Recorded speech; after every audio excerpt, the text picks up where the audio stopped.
Good afternoon. It's Friday, the 5th of June, 2020, just after 1 o'clock. Welcome to UK Column News. I'm your host, Mike Robinson. Joining me in the studio today, Patrick Henningsen from 21st Century Wire. Welcome to the programme, Patrick. Great to be with you, Mike. Right. Well, we'll get straight on with this, Patrick. The Global Vaccine Summit 2020 took place in London yesterday. Or it didn't, because of course it was virtual. There were no real people there, you might argue. It was hosted by Boris Johnson. He opened it and closed it. I have to say it was the most egregious piece of propaganda I think I've ever seen. We'll come to that in a second. So it was aiming to raise $7.4 billion for Gavi, which is the Vaccine Alliance. As I say, it was opened by Boris, and he said, "I hope this summit will be the moment when the world comes together to unite humanity in the fight against disease. Just as the UK is the single biggest donor to the international effort to build a coronavirus vaccine, we will remain the world's leading donor to Gavi, contributing £1.65 billion over the next 5 years." This was really what this was about. It was about a fundraising drive for Gavi. So who was there, or who was attending? The great and the good from the United Nations. Donald Trump was there, China represented, the EU, of course, France and Germany. They were all there, all making pledges. India, it goes on. I think the most striking aspect of this summit, Patrick, was that no one was speaking off the cuff. Everybody was reading a script. And literally reading a script. You'll see that in a second. No ad-libbing allowed. Even Q&A sessions, Patrick, a question was asked and the response that came back was a scripted response. So they obviously had foresight of the questions and gave the answers. Let's have a listen, first of all, to what this was really all about. This is Dr. Seth Berkley, who's the CEO of Gavi. Gavi's role is to address market failures in the vaccine market. This happens when market forces don't deliver the best outcome for the public. For instance, in vaccines, you want them to be accessible to those who need them most, but they are not necessarily the ones with the deepest pockets. 20 years ago at Davos, Gavi, the Vaccine Alliance, was created to solve this precise problem, to deliver new and underutilized vaccines in low-income countries, to prevent outbreaks, save lives, support economic growth and well-being. How do we do this? We work with countries to make a long-term projection of their needs. The Alliance then engages with the vaccine industry to negotiate volumes at the best price. As we purchase vaccines for more than half of the world's children, we can credibly reassure the vaccine industry that it's worth innovating and investing in production capacity. So the first thing you'll notice, of course, he wasn't looking at the camera. No one was looking at the camera because the scripts that they had were off camera. The only person that actually obviously was using a script was Ms. Merkel. She was being honest and she had the piece of paper in her hand. Everybody else reading off a screen to the side of the camera. But that says it all, Patrick, doesn't it? What's this really about? A business model where first world taxpayers put money into an organization. They're basically pumping money directly into the pharmaceutical industry with the excuse of preventing disease in third world countries. It's a form of corporate welfare, isn't it? Absolutely. Subsidizing the likes of GlaxoSmithKline. It's funny you mentioned GlaxoSmithKline because they were absolutely represented. In fact, I think they were the only corporate representation there that I noticed. I could be wrong on that, but there was one other kind gentleman there, as you would expect, and that was Bill Gates. So let's have a listen to what he had to say. As we race to develop a COVID-19 vaccine, we must also renew our commitment to delivering every life-saving vaccine there is to every child on Earth. That is the work that Gavi and Alliance partners have been doing for 20 years. And when we come together as a global community to support Gavi replenishment, we're making sure that it can continue to do these things until no child dies from a vaccine-preventable disease. So this was about Gavi replenishment. And as Boris said, they were looking for $7.4 billion. Gates then went on to pledge $1.6 billion. The UK pledged £1.65 billion. And the total amount that they raised was $8.8 billion. There's a few disturbing things just in that short segment from Bill Gates, Mike. He's saying that, I believe, is inferring that every child needs a coronavirus vaccine. And every child on Earth, he said. I think he was talking about vaccines in general. But to push the idea, Mike, that children are at risk of COVID-19 is not only disingenuous by Bill Gates, but this is absolutely a fraudulent statement by somebody who's actually running point on vaccine policy. It looks like in the UK. The UK is running point in partnership with Bill Gates, effectively. Absolutely. And in fact, Patrick, Boris Johnson had 2 or 3 telephone calls with Bill Gates in the last couple of weeks in the run up to this. So why would you, even if you could develop a vaccine, which there's no guarantee that they will develop a safe and effective vaccine, that's debatable on its own. But even if they did, Mike, why would you want to vaccinate or do a mass vaccination campaign for a disease that doesn't affect really 99.73% of the population, or is not really at serious risk to it? Have you ever heard of such a thing? And in fact, children aren't at risk from it at all. Really. Almost non-existent with children. So why aren't people not challenging Bill Gates on this? Why are politicians literally lining up to read off a script handed to them by who? Who wrote the script? Was it government? Was it the Bill and Melinda Gates Foundation? Was it a PR firm in New York City? Who wrote the script? This is the question. Very good question. It was entirely scripted. I don't know what the point of the whole thing was. They could just as easily have issued a press release and 30 seconds work would have been all that it required, because there was no advantage to running that event whatsoever. Anything that's scripted, last thing I'll say, Mike, is that it shows that they probably don't have a lot of confidence in being able to speak extemporaneously on the subject, or take any questions from the press or anything like that. Right. Was there a Q&A session No. with the press? Of course not. So, And no comments allowed below the YouTube video as it was live streamed either. not surprising. Yeah. Not surprising. Right, well, let's, Patrick, move on to quarantine. Well, this is an important story. There's been a bit of pushback on the UK's policy. Mike, you probably heard about this as well in the last couple of weeks. This idea that any travelers returning to the UK from an overseas trip, or anybody visiting the UK from another country, would have to go into a 14-day quarantine. In other words, they would, as soon as they land, they have to go straight to their hotel or residency, and they can't leave.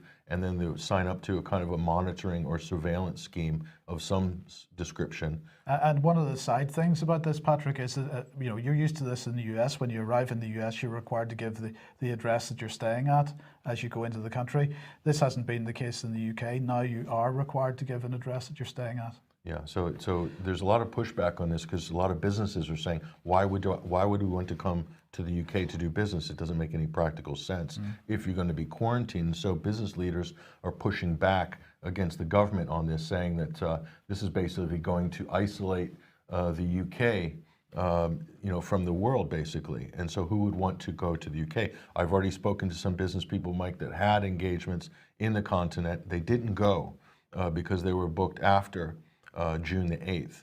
So they didn't go because they didn't want to get enmeshed and ensnared in this new medical surveillance system.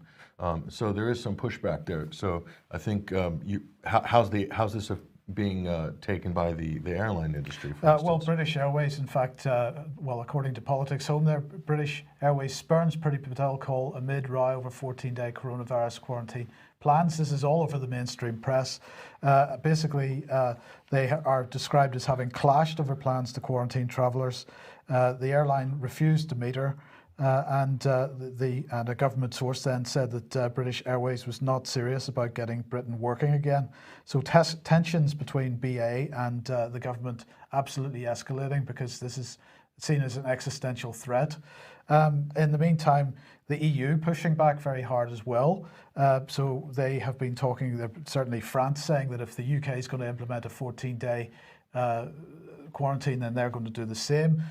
Greece, Turkey, Spain, Portugal, all the countries that are in particular financial problems and rely on tourism.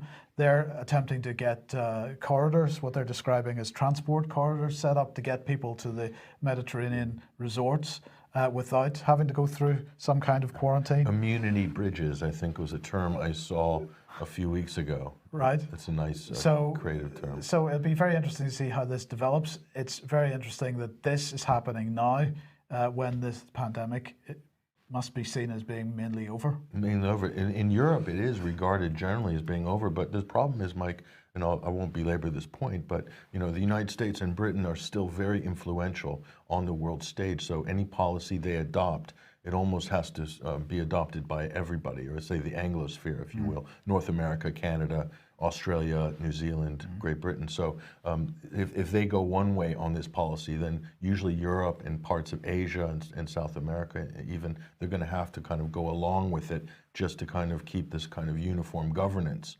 globally. So this is still important an issue in terms of global policy. Absolutely. In the meantime, then, of course, the government has decided that we must wear face masks if we're going to go onto public transport. Yes, that's right. And here's the latest deacon to grace the pulpit, the safety pulpit there at Downing Street. This is Grant Shapps. Grant Shapps. He's a new face here, and he's basically saying that face mask coverings will be mandatory on public transport, not just in London, not just on the tube, Mike, but nationwide. So mandatory masks. But of course, you can see they're not using the word mask, Mike, in the headline, and they're calling it coverings or face coverings. So they've come up with a new, ubiquitous, politically correct term that doesn't seem as ghoulish as the mask. But here he is giving his bullet points. Now, some things were said in this press conference, Mike, that a lot of people are have become impervious to some of the things that have been said, but they are absolutely outright shocking, some of the things when you sort of line them up. So let's look at some bullet points here of what he said. So mandatory masks, coverings must be worn on buses, trams, trains, coaches, aircraft, and ferries, okay? So coverings, masks, will be a condition of travel, and not wearing one could ultimately lead to a fine. So they're threatening fines for people who don't wear masks or coverings when they're traveling. This is quite a heavy regime that they're trying to impose here. Surgical masks must be kept for clinical settings, he's saying. So travelers should wear homemade coverings, scarves, and bandanas. Okay, so they're saying don't wear the surgical mask. Those are for the NHS. We need to stock the PPE, save the NHS, so make up your own mask. So quite incredible. And it goes on. So he's saying, why wouldn't people want to do the right thing? We'll come on to that in a second. Says Grant Shapps there. And so very young children, disabled people, and those with breathing difficulties would be exempt. So you can get a waiver for children. So this is strange, though. So there's so much controversy, Mike, about opening the schools, and Bill Gates has just told us that children need to be vaccinated to save them against corona, but children get a waiver from wearing masks, according to this new diktat from the government. Isn't that strange? Absolutely, but the government isn't going far enough. Apparently, the British Medical Journal saying that it needs to be much broader than this. They're saying the BMA recently advocated the wearing of face coverings by the public several weeks ago in areas where they cannot socially distance, and believes it's right that people should be required to wear face coverings on public transport. But they went on to say masks should not be restricted to public transport, but to all areas where social distancing is not always possible. But the problem is that the UK government and other places has said that masks are marginally beneficial as a precautionary measure. So if they're only marginally beneficial, then why would they be being pushed forward quite this hard? And the other thing to ask is, has there been a risk assessment either by the British Medical Journal or its advisors or the government? Because, of course, what about hypercapnia? Now, this is excess CO2 being breathed in, which, of course, is possible if you're wearing a mask all the time.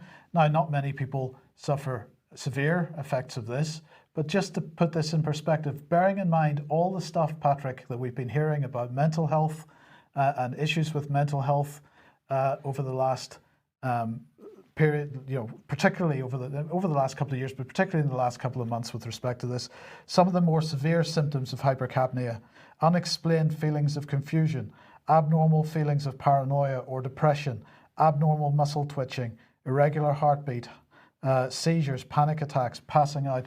But it's the first three that really grabbed me. Unexplained feelings of confusion, abnormal feelings of paranoia or depression, and so on. That, in the context of the lockdown and the effect that the lockdown has had on people's mental health, when they're under pressure already, we now force them to wear masks, put them at risk of excess breathing in excess CO2. And these are the types of effects that some people may experience as a result. I would like to see the risk assessments that the BMJ, the government, everybody that's recommending widespread use of masks have done. And that's not to say anything about the fact that these masks become growth areas for bacteria themselves and so on. So you're breathing in your own bacteria again. I think this is an attack on, you have to look at this, in a way, Mike, it's an attack on public health. This is an attack on public health, but it's also an attack, psychological attack. I mean, that doesn't even address you mentioned all those bullet points, Mike, about the effects. It doesn't even address the psychological impact of living in a community or living in a society where everybody is always wearing a mask and no one can actually see each other. Again, it's denying human contact with people, facial contact, just normal human relations. They're already doing that with, quote, social distancing, but now adding this with masks. And why is this coming? This drive to wear masks, why is this coming after the virus has basically extinguished itself? It already peaked. Well, we'll talk about the peak later. Well, but I mean, you mentioned social distancing, so let's get straight on. Well, social distancing is back now with a vengeance. And again, as we're supposed to be easing the lockdown, you're starting to see all of these heavy social distancing measures coming into play everywhere you go in public. We'll show you some examples of that. But here's Boris Johnson, and it's the mixed messaging that's going on. Boris Johnson urged by senior Tories to relax the 2-meter rule within a fortnight to avoid large-scale redundancy. So concern amongst the Blue Rinse Brigade, Mike, that the 2-meter rule needs to be adapted because this could be very, very damaging on business. Now, not getting rid of the social distancing, but adapting the social distancing. Let's look at what they're saying there, these grandees. Greg Clark, chairman of the Commons Science Committee, has written to the Prime Minister asking him to urgently review the rule and consider whether a reduction to 1.5 meters may be possible in light of newly available evidence. What is this newly available evidence, and could it be used to say that we could scrap the policy altogether? Mike, we'll show you some of the newly available evidence in a minute, but let's call this the COVID logjam, because this social distancing regime is causing a logjam economically. It's not allowing businesses, it's not allowing the economy to recover, and this is exactly what this policy, the effect of this policy is having. Are they aware, are they conscious of the damage that this is doing on the economic, the social, the psychological, and also the relationship between people and government? I think the answer to that question is yes, they are aware. It's just unbelievable, but it goes on. It even gets more interesting. The difference between 2 meters and 1.5 meters may seem small, but it can be the difference between people being able to go to work and losing their jobs. Technically, there's some truth in here into what businesses can operate and what can't, but the ridiculousness of this conversation, where this has gotten to, it's beyond embarrassing. It's beyond a farce, and it's amazing how you could. How can we take this seriously? We can't. How can we take this seriously? It's very hard. So let's look at what the experts are saying here. It wasn't long ago that this story came into the headlines, Mike. Is there any science behind the 2-meter social distancing rule? Government advisor said guidelines on keeping apart were conjured out of nowhere. And so this was Robert Dingwall. He was with NerveTag and said the rule was not It wasn't backed by science and evidence or anything like that. It was literally plucked out of thin air. It was a kind of a rule of thumb that they used, and it turned into policy, which is incredible. Let's look at what he actually said here. Again, he's an expert in this field and is tied into SAGE, Mike. He says, well, there is a certain amount of scientific evidence for a 1 meter distance, which comes out of indoor studies in clinical and experimental settings. So again, this rules out all outdoor areas, any large spaces. It shouldn't apply to this social distancing, even if you buy into the social distancing regime. And he goes on to say there's never been a scientific basis for 2 meters. It's kind of a rule of thumb, says Robert Dingwall. He says, but it's not like there is a whole kind of rigorous scientific literature that it is founded upon. And he just to nail this point home, he says, I think it would be much harder to get compliance with some of the measures that really do not have an evidence base. I mean, the 2 meter rule was conjured up out of nowhere.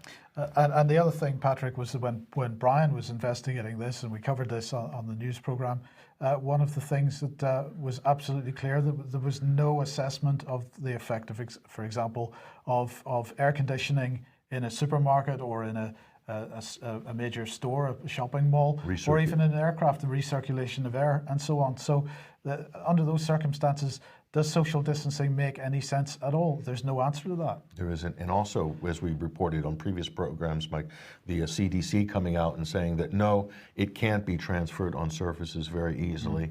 That includes money and other areas. So all that scaremongering that at the beginning of the pandemic has really kind of washed away in light of real science and real studies. So again, this doesn't help the social distancing argument at all. Right. Still, the government are working on February's data, February's assumptions, February's information, and they're still running with policy. Not just running with policy, running enthusiastically with the policy. But it's not just Robert Dingwall, Mike, that's saying this. There's others. This is a U.S. professor from the University of Southern California. His name's Joel Hay. He's saying there's no scientific proof social distancing prevents the spread of COVID-19. So there's a number of experts, Mike, who are weighing in on this, okay?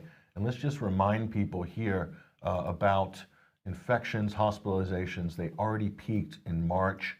As you can see from this graph, number of deaths per day, April 10th, that was the peak. Ever since then, it's been going down. So clearly the virus is tailing down. There's an argument to be made about how the UK are counting their deaths. And certainly that's a valid argument and a challenge to medical officials in the government that's basically that the death toll is being amplified and pumped up and basically is not accurate whatsoever. Number of infections per day, well, that looks like it peaked there according to these statistics, Mike, on April the 10th, okay? So, and again, in the US, we could say more or less the same thing. Hospitalizations for COVID-19 peaked on, wow, March the 18th. So that's a long time ago. This is a few months ago. So why are the UK and the US specifically still running with the mask narrative, still running with the social distancing narrative, when it's clear that the COVID-19 virus is long gone or is basically on its way out and may never come back? There's no guarantee that there's going to be a second wave that everybody's been promising, which hasn't arrived, so it's probably not going to arrive. Will there be COVID-19 in the next flu season, next winter? Yeah, it might appear. Is it going to be as big and bad? A lot of experts are saying no. So, well, there's more to this narrative. Let's just a bit of COVID truth. This is also from Carl Friston. He is a top statistician, Mike, and he's a computer modeling expert, okay? He did an interview with Unheard. This is Freddie Sayers here from Unheard, basically saying 80% of the population are likely not even susceptible to COVID-19. That's huge if you consider what we just showed you in terms of the government pushing this mandatory mask policy and increased social distancing regimes, 14-day quarantines, and the top statisticians, the top doctors in this country, which we showed last week as well, are basically saying that no, this is not as dangerous or as nearly as lethal. In fact, the lethality puts it statistically within the exact same range as the seasonal flu. So why are we transforming our economy? Why are we transforming society based on something that is not a threat in general to the population and specifically targets one demographic, which is the elderly over 70, 75 with multiple comorbidities? That is the main risk group for COVID-19. This is where the majority of the deaths have occurred, Mike. Yeah. So why are we rearranging society and business and policy and cratering the economy based on this so-called threat? That's the question. Yeah, so keep going.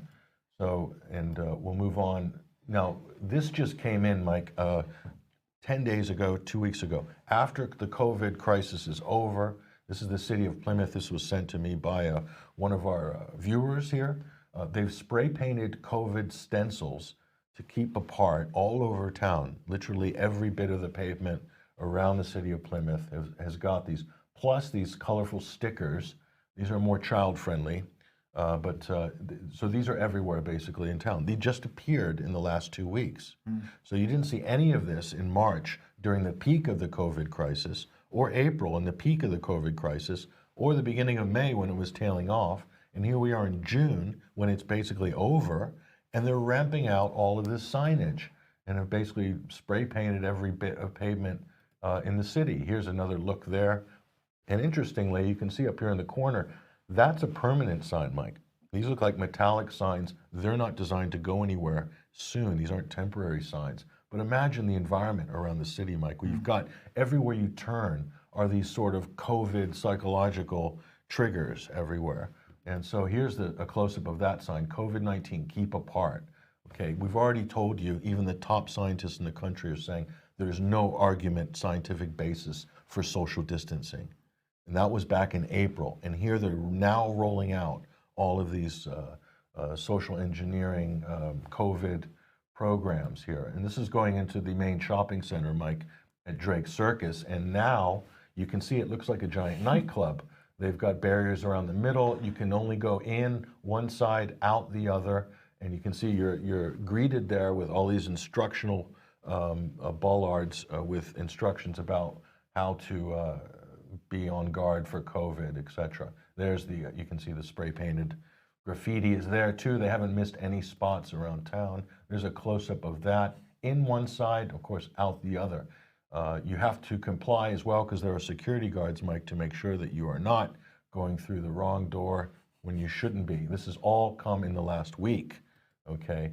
And on the ground, every 10 feet, every few meters, no waiting, you must keep moving. And there's a little clock there, Mike, you can see with a Ghostbusters sign in there, just for people who don't understand what no waiting means. They've made it really child-friendly there. So, and again, this is the safety bollards here. And in contactless payments, there you go, promoting the cashless society and avoid groups, they're saying.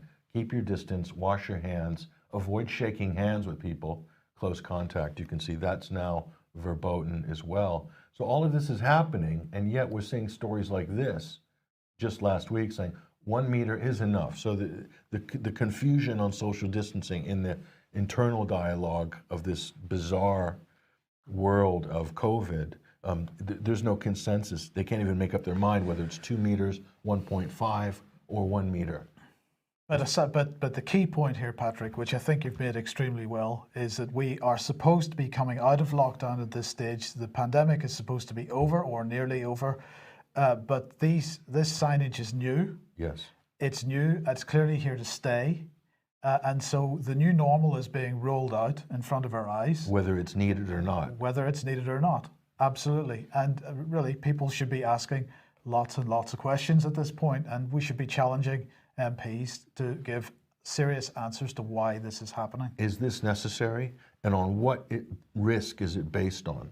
What is the risk assessment for COVID-19? Where does it compare with something like, say, the seasonal flu or tuberculosis or something else? Is it really fatal? Is it really deadly?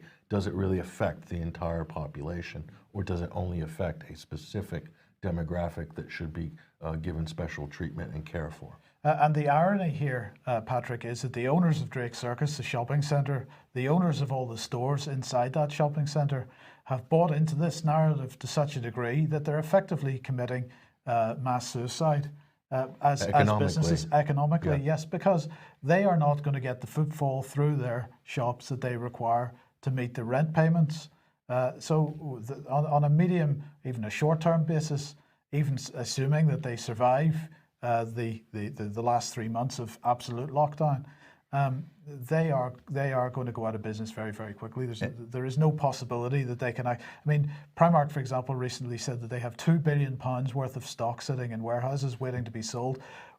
On the basis of 2 meters social distancing, or even on the basis of 1 meter social distancing, how can they get the footfall through their store to shift £2 billion worth of back stock? It's not possible. And they're already being, 90% of the businesses are already being stigmatized as non-essential businesses. They've already been labeled as non-essential. So they're already creating this tiered system within society and within business. And the ridiculousness of all of this, Mike, and everything that you just described, and I'll finish here, is that when you go outside of these retail environments, outside of these corporate sanctuaries, Mike, nobody cares about social distancing. People laugh at what's on the pavement.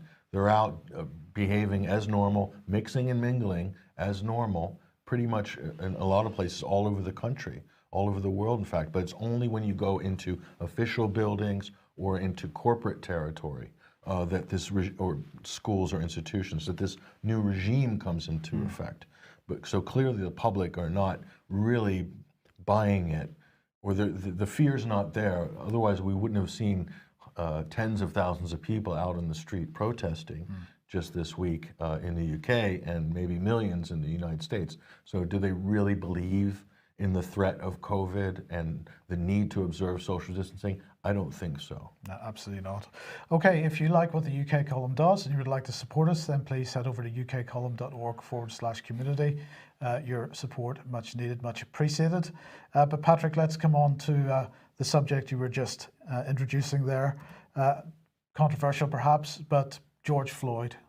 Yes, George Floyd. So the memorial service has taken place over the last couple of days, Mike, and that's all around the country. And there's a spray paint image of him. I believe this is in the city of Houston, but you'll see these all over walls, all over the country. So this has become a kind of a national event. Here's some other examples of some of the different George Floyd murals that are appearing. So he's been kind of become a phenomenon, as it were, over the last 2 weeks. And so for people who aren't familiar with the story, George Floyd died at the hands of the Minneapolis Police Department 2 weeks ago, Monday.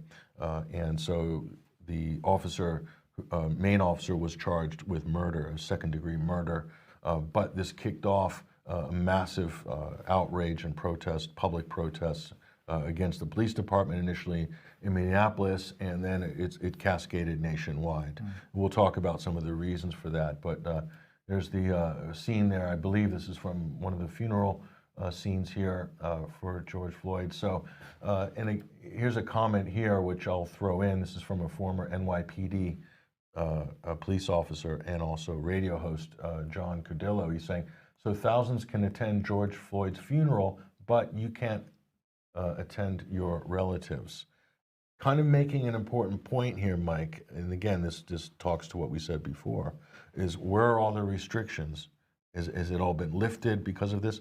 It does seem, Mike, that this is more about politics than it is about a lot of things. And so there is, of course, an issue here with regards to police brutality. That's a serious issue, especially in the United States, a long-running issue that's been given a lot of airtime over many decades, and also the racial discrimination issue as well, the accusations of systematic racism in the United States. So this has been a well-tread territory in terms of politics and analysis. We won't get into that very much. There's plenty of talk about that right now in every single media outlet around the world. But what's interesting, what I'm looking at that's interesting, Mike, is how and why did this explode in the way that it did so massively and so quickly? Yeah, because there have been other instances of police killing black people of various ages in various cities in the United States, and there was perhaps some localized trouble, but this is the first time that it's really gone global in the way that it has. Yeah, and also if you look at Google Trends, for instance, look at Black Lives Matter, BLM. When was it really trending? Right before elections. So 2016 before the election, and of course it's really spiked now if you look at some of the analytics on that. The other thing is that yes, it's an election year, but also this is coming on the back of lockdown. So people have been locked up for 3 months, and the kids are not in school. There's a large percentage of protesters and demonstrators are young kids under the age of 18, and they're going out on these protests. Their parents are endorsing it, in some cases going with them. Normally they would be in school now, doing exams, preparing for the end of year, and so forth. So that's one reason. The other reason is a lot of people that are unemployed because of lockdown. So lockdown and the COVID-19 crisis has created the perfect storm for this to really take off in a massive way. And there's also, Mike, people have been kind of, I think, dehumanized as well through the lockdown process, desperate to express themselves politically because they've been pretty much muted and kept down for 3 months.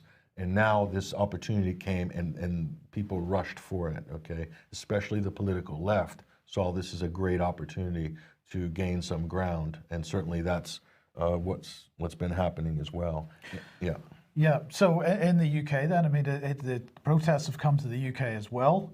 And alongside the protests, actually quite a lot of violence seems to have come to the UK as well. This could have been a Remain rally as well, Mike. Could have doubled as a Remain rally. Well, absolutely. But as some people are saying, attacks on journalists happening as well. By the crowd, not by the police. Not by the police, yes. Absolutely. In the UK. So this is Matthew, yes, in the UK, this is Matthew Thompson saying the protest is simmering on the brink on Twitter. After a period of calm, it almost escalates as journalists are hounded away from Downing Street with chants of F the Daily Mail. So the Daily Mail absolutely getting it in the neck here with some pretty abusive comments, apparently. While I don't agree with that type of thing, it's hardly surprising, is it? Because the Daily Mail, of course, has been at the centre of a lot of the most inflammatory headlines over the last 3-4 months, in fact, over the last several years, but particularly over the last 3-4 months. But in the meantime, we have the police in London taking the knee with Black Lives Matter protesters. So this is the Evening Standard reporting that, also Metro reporting it. London police take the knee with Black Lives Matter protesters. Of course, I don't know about you, Patrick, but I find this a little unpleasant, actually, because this is how the guy was killed, with somebody kneeling on his neck, on their knee. Good point. And so, this seems to be, this gesture seems to be, I don't know which PR firm is behind this idea, but we're seeing UK Fire Brigade doing this in staged photographs and so on. There seems to be something ritualistic about this, and I think it's quite unpleasant, celebrating death perhaps. But as well as that, of course, the other thing that perhaps resonates with people a little bit, just coming out of a respiratory pandemic, in inverted commas, of course, this guy died through a lack of breath. And so breath is a big feature of this as well. There's a lot of very deep psychology going on around this whole protest. And I think people need to be looking at it very, very closely. The origins, just quickly, the origins of taking the knee was made popular by Colin Kaepernick. He's a United States professional athlete in the NFL, National Football League. And so during the national anthem at the beginning of each game, when players and fans would stand up to the national anthem in the U.S., Colin Kaepernick did a protest, a symbolic protest. He would get down and take the knee. In other words, saying he's not going to participate in the national anthem due to the unfair treatment of African Americans at the hands of police in the United States. So that's where that started. So this is really an American bit of political symbology that has now made its way to the UK. Mm-hmm. And what's interesting about this protest is everyone's irate and they're lashing out at police. But was there any event that happened in Britain where there was racial abuse at the hands of the police with Or was this is an American event that's just been reappropriated to the UK? Yes. And it's probably the easiest reappropriation because of the language as well, and people share media internationally now. A lot of people in Britain, Australia, New Zealand, they're as much engaged in American politics, Mike, in terms of the time they spend watching it, talking about it, than they are in their own local politics. Yes. In some cases. So this is a really interesting phenomenon. So, but it's kind of what's amazing about this. The last thing I'll say is the political left in Britain have been on a massive losing streak in the last couple of years. I mean, Jeremy Corbyn's movement collapsed. Brexit came. The Remain campaign lost. Boris won by a huge mandate in the last general election. So, and then they appoint a Blairite as head of the Labour Party. So there's really nothing exciting or really going on in terms of the left in the UK. And so while everyone's on lockdown, there's an opportunity that happens in America. They say, yes, we'll have some of that. Let's protest about that in the UK, and let's, solidarity with our US brothers and sisters. But what's it really going to do in the long run, besides everyone going out and expressing their virtue on this issue? Is it going to have any political impact? What objectives will they achieve through this? Or is it just basically a show of solidarity, and then, one day protesting, 2 days spray painting on statues, and then everybody goes home? I think it's quite a bit of it is to broaden the divide between the general public and the police. Once again, that's part of it as well, is to demonize the police as broadly as possible, and vice versa. In fact, to demonize the public with the police. I think there are going to be longer term consequences to this. Huge. Yeah, absolutely. But in the meantime, another area where race is being brought in, hate crime, all this sort of stuff being brought in, is the issue of the coronavirus infodemic, the misinformation alleged about coronavirus on social media. So this is #WillToAct. Social media giants claim to be taking the coronavirus infodemic seriously. Our latest report, produced with Restless Development, tests these claims, and we'll have a look at this in a second. But who's behind this? Well, it is the Centre for Countering Digital Hate. I'm not quite sure what coronavirus misinformation has to do with digital hate, but apparently this is now considered a hate crime. So what are they saying in the report? They're saying that 649 posts were considered to be misinformation. I'm not quite sure on what basis they've set themselves up to make that consideration. But anyway, this is the action that they say that the social media companies did, that 6.3% of those 649 posts were removed. The 2% of the accounts that were behind those posts were terminated by the social media companies, and that 1% of them were flagged but remained online. So they're deeply concerned that social media companies not doing enough to stifle free speech on this in this subject, Patrick, and more needs to be done. But it's a hate issue. It's a hate issue. This is very disturbing because it's basically conflating two separate things that shouldn't be under the same roof.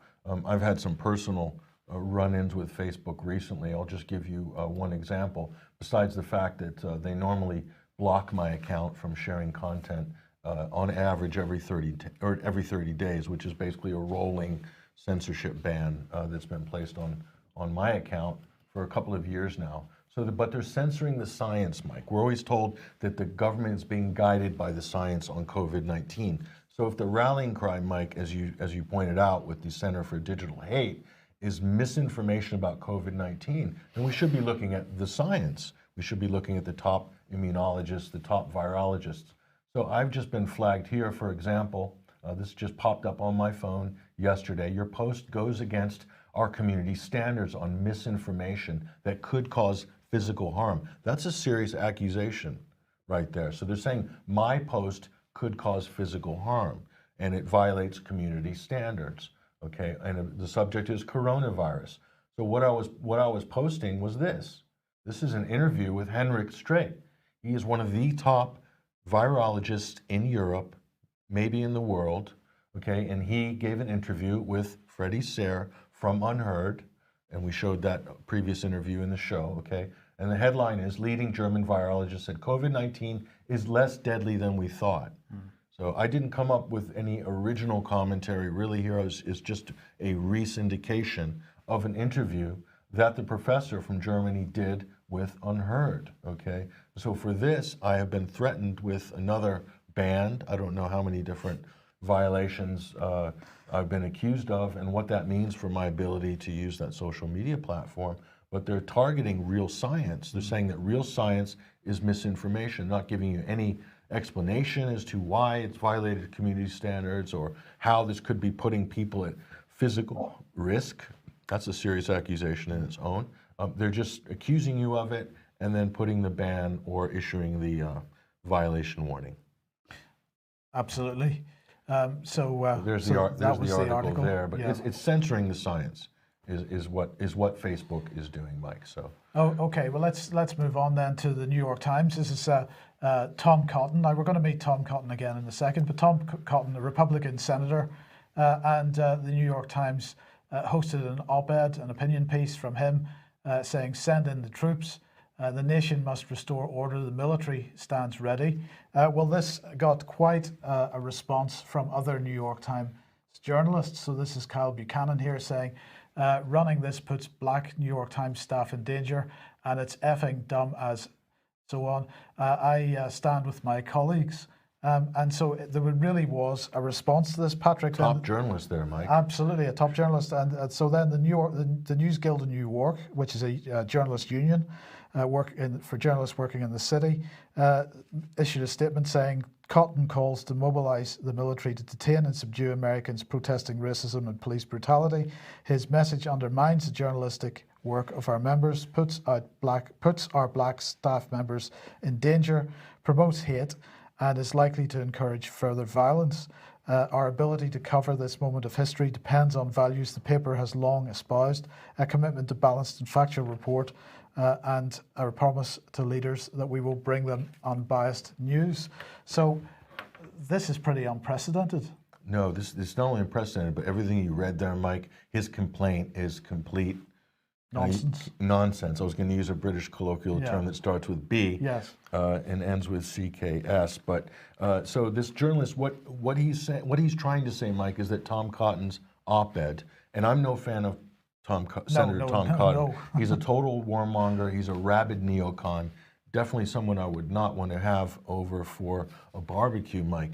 But what Tom Cotton wrote in the New York Times as an op-ed was fairly anodyne, Mike. There was nothing really that popped out in there that was very shocking. He was basically reiterating what U.S. policy is, and the New York Times journalist got it all wrong. He's saying that it's putting the military on the streets and saying that the military will be targeting black people, which is an unbelievable statement. Okay, the U.S. National Guard is normally deployed not by the federal government but by state governors, and most of the Democratic states where there's been protests have already deployed National Guard troops on the streets, including California, the most liberal state in the union, but also in other places as well. So even in Minnesota, Mike, the National Guard, there's a Democratic government and a Democratic mayor of Minneapolis. They've deployed the National Guard. That's within their purview. It has been many times in history. The military has been deployed to put down, basically when there's rioting and looting and people's lives are in danger and whole business zones and commercial districts are in danger of getting torched, okay, and people getting robbed. We have seen videos, Mike, of people, and you can go online on Twitter and find these on YouTube, people being pulled out of their cars and beaten randomly by the mob. And if you've ever had the displeasure of being in the middle of riots, Mike, or protests that have gone awry, I have been in a few, so I'm speaking from experience. I have seen some of these things happen, and they're not pleasant, okay? But this is normal procedure. The mob set fire to a guard station, a Secret Service guard station, next to the White House. Now, you know how paranoid Americans are about their national security, and they have all of these contingencies in place.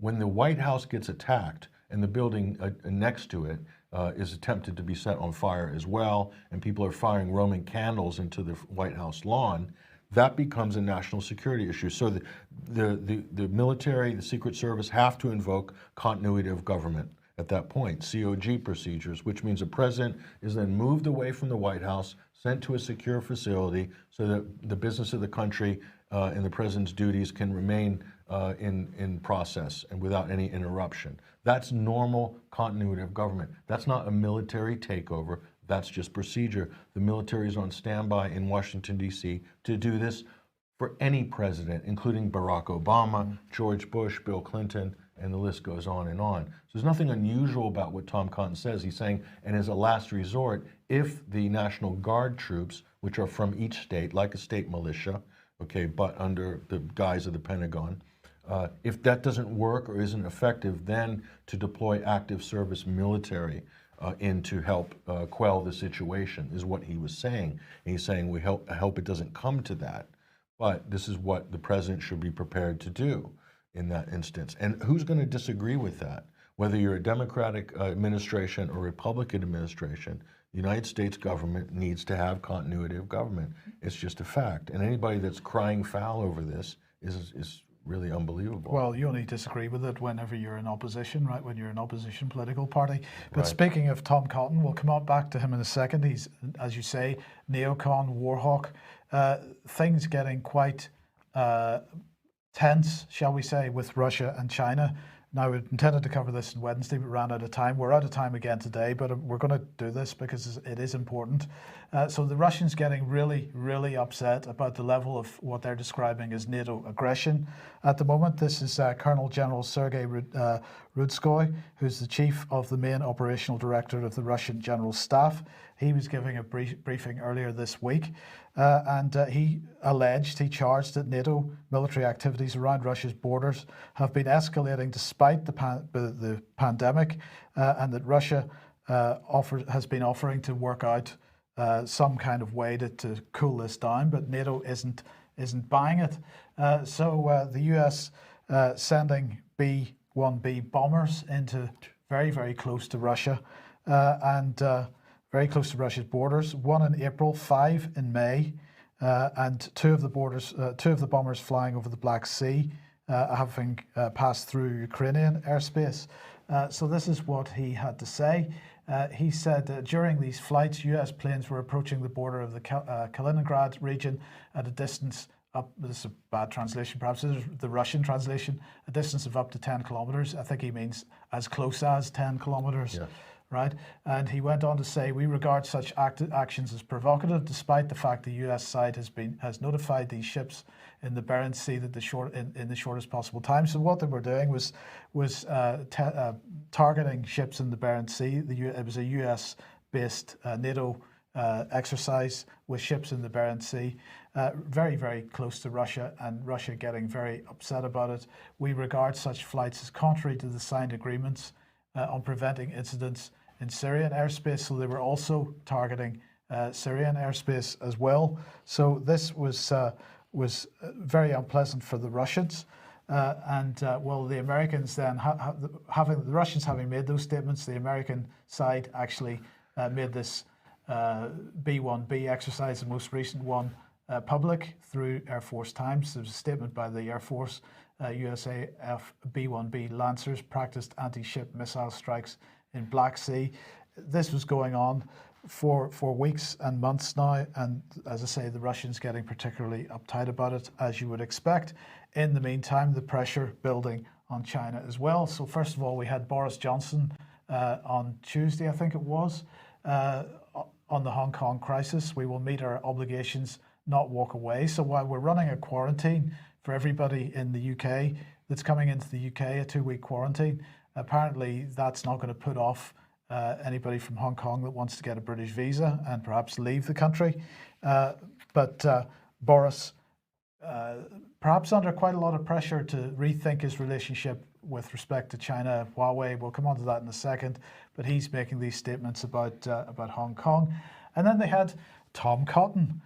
Tom Cotton was giving evidence to the 5G subcommittee of the Defence Committee this week. He's been very busy lately. Very, very busy, yes.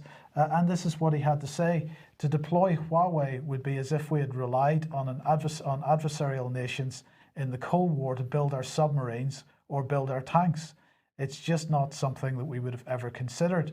So there is a lot of pressure building from the US side, but not just from the US side, even within the UK as well. The Defence Select Committee has been absolutely against any Chinese involvement in any UK infrastructure for quite some time, but particularly Huawei.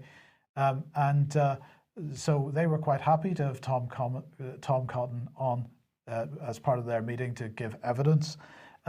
But I thought that was a fascinating statement, Patrick.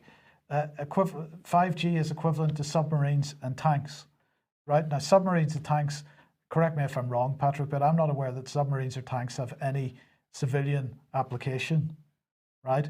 But the 5G networks that are being built out without any precautionary principle at all are supposedly for civilian use for our mobile phones and our internet access and things like this.